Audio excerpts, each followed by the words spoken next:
still got the same core basis. One, I was protecting everybody from the EPA, and two, I protected coal jobs. But as was made clear, Congress, you've got to let the money through. Never want to stop and say it. That's all right, no matter. We appreciate you letting us be here, and we don't want to ever get in the way of the sale. So bring them on in. Y'all make sure everybody comes in who needs a haircut, even if they don't want one. But the bottom line is that, you know, he says he's protecting jobs. But when you look at the cap and trade bill, there are 3 sections in that bill that deal with the people who lose their jobs as a result of the cap and trade bill. When you look at his neighboring Democrats in West Virginia, the congressman who shares probably the longest border with him on the West Virginia side, Nick Rahal, is running ads as we speak talking about how he fought Obama and Pelosi and voted against cap and trade because it would kill jobs. And then you see Governor Manchin, who's now running for the Senate. You all know what he did, don't you? He took that cap and trade bill, nailed it up on a tree, and shot it. And said that he was taking aim on cap and trade, and that if he got to Washington, he would make sure that it was, and I'm paraphrasing now, he would make sure that it was dead on arrival. And what we need to do, ladies and gentlemen, is more than just shoot the bill. We have to go to Washington, and we have to make sure, in order to keep the jobs coming, not only in the coal fields, but everywhere, we have to go to Washington, and we have to take that power away from the EPA. Mr. Boucher is right about this. The Supreme Court did make a decision that said the EPA had the power to do it. But you know what we do in the legislature? You've been there, Bill. We do it every year. If a court comes out with an opinion that we think is bad for business in Virginia, we change the law. It's not a constitutional principle. There's nothing in the United States Constitution that says the EPA is the arbiter of what should happen on all environmental regulations. It's a law. Come on through. Hey, how are you? And it's a law that can be changed by Congress. And when you look at the votes that took place on cap and trade, you realize that we are very close. Right now, even in the current Congress, it would be a close vote to take that power away from the EPA.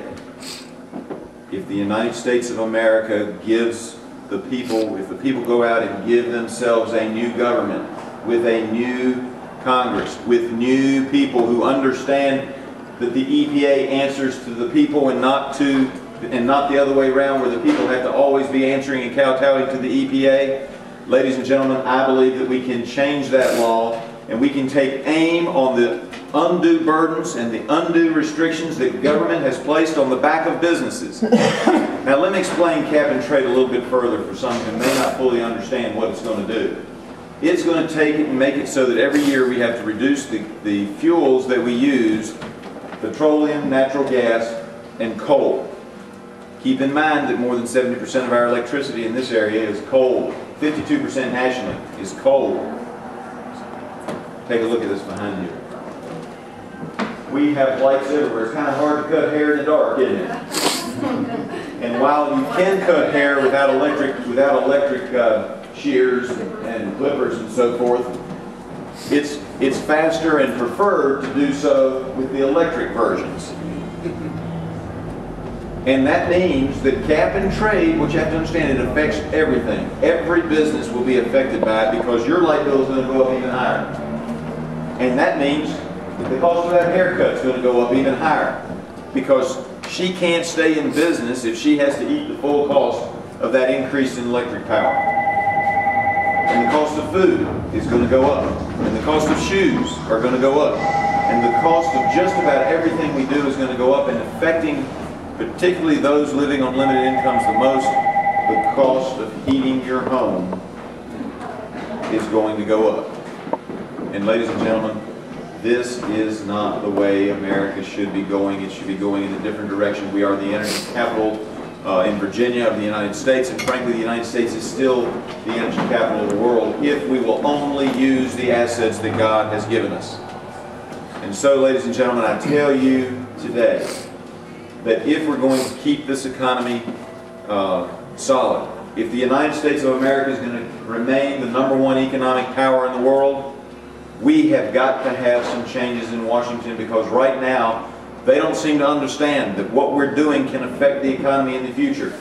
And it can. And it's important. It's important for these young guys that are here today. It's important for my children that we leave them with a vibrant economy so that they can live the lifestyle that most of us who are a little bit older have had the opportunity to live. Because if we don't, we will not be the #1 economic power in the world in the future, and that will be our fault, and we can change Washington. But in order to change Washington, we have to change congressmen. And so I ask you to take every ounce of your energy over the next 11 days, and particularly on Election Day. First, between now and then, talk to all your friends and neighbors.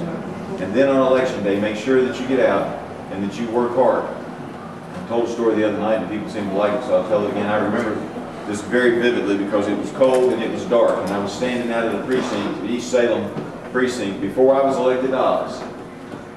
I was standing out there late one night. It was about 6:45, the polls were about to close. All of a sudden, here comes a car. There hadn't been anybody for 15 minutes, and I was thinking about going home. You probably had a similar experience. And here comes a car racing into the lot, and the guy runs in. He says, "Is it too late to vote?" I said, "No, would you take one of my brochures for my candidate?" And he said, "Yes." I don't even remember who I was campaigning for at the time. He goes in, he comes back out, and he says, "Boy, I'm sorry I was in such a hurry." He said, "You know, I realized it was the day to vote, and I realized I needed to vote, and when I got inside, I realized I didn't know much about the candidates. But I figured if this guy you were for was good enough that you'd stand out here in the dark, I'd vote for it." There's a vote.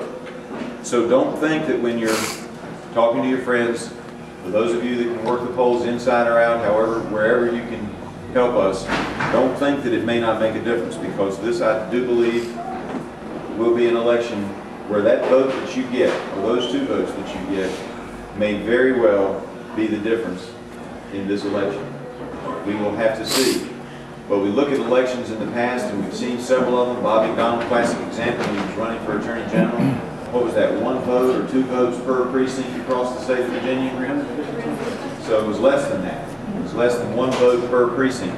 So it can make a difference. So I ask each and every one of you to give every ounce of energy that you have in this campaign. It's not about Morgan Griffith. It's about taking back America. It's about changing America back. It's about making sure that America is the #1 nation economically in this world, because it does matter. And I'll leave you with this thought, and I should recognize Jim. Thank you for being here. Jim Pilatus. I've known Jim for years. I always mispronounce his name. I always make it a sharp eye. Jim Pilatus, but it's Politis. And Jim's a member of the Board of Supervisors, and has been making a difference here in Montgomery County. And sometimes you have to make the tough decisions, and we know that. And you know what? We make the tough decisions in Richmond as well, just like you have to make them in Montgomery County. And it's high time that we have people in Washington who are willing to make the tough decisions instead of deciding to just print more money. I'll leave you with this thought, because it hit me the other day, and it's the kind of thing that makes me continue to run when I'm exhausted and tired and getting pumped back up again. You all know I have 3 children. Abby's 10, Davis is 4, and Stark is now 3. And it suddenly hit me that my grandchildren will see the 22nd century. My grandchildren will see the 22nd century. There's a chance that my children will, but my grandchildren will definitely see the 22nd century. And in Washington, we need to stop thinking about what's going to happen tomorrow or in the next election, and start realizing that our grandchildren will see the 22nd century, and don't we want to hand them a country with as bright a future as the country that we were born into and that we entered into the 21st century with. Ladies and gentlemen, God bless each and every one of you for being here. God bless this Commonwealth, and God bless these United States. Thank you very much.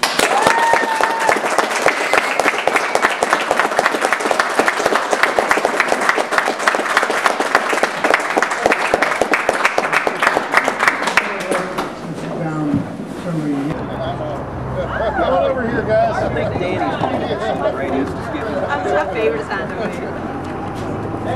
Here, hop, here, let me interview.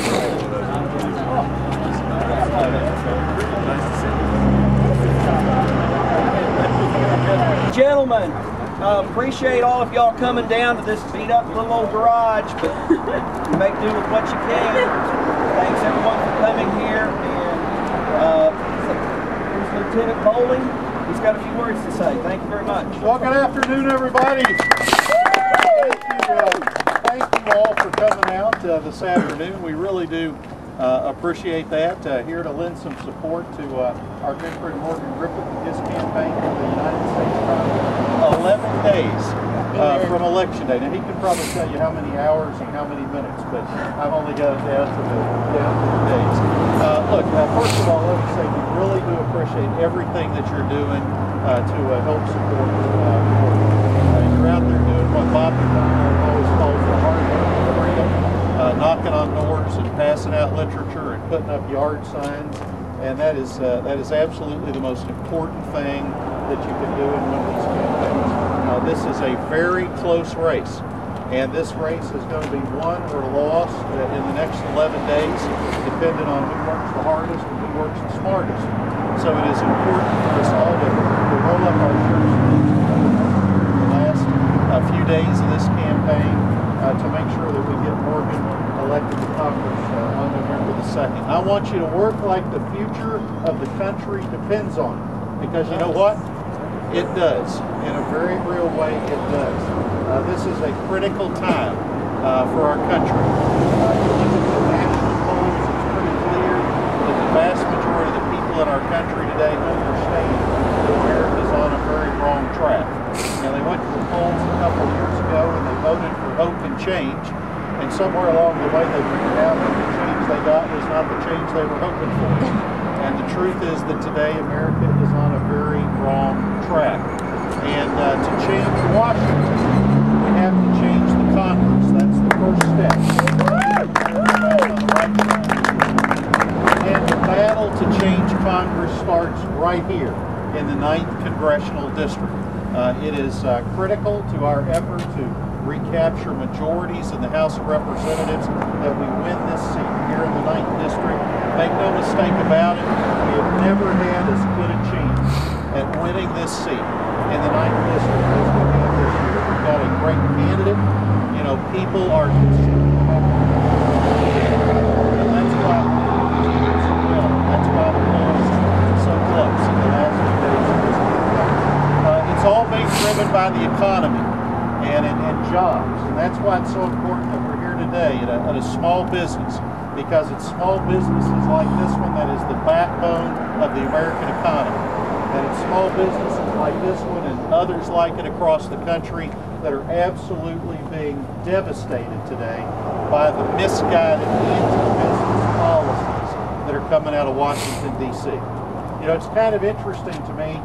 We got President Obama and Nancy Pelosi and Congressman Boucher and their friends just wringing their hands trying to figure out why we can't get the economy to create jobs.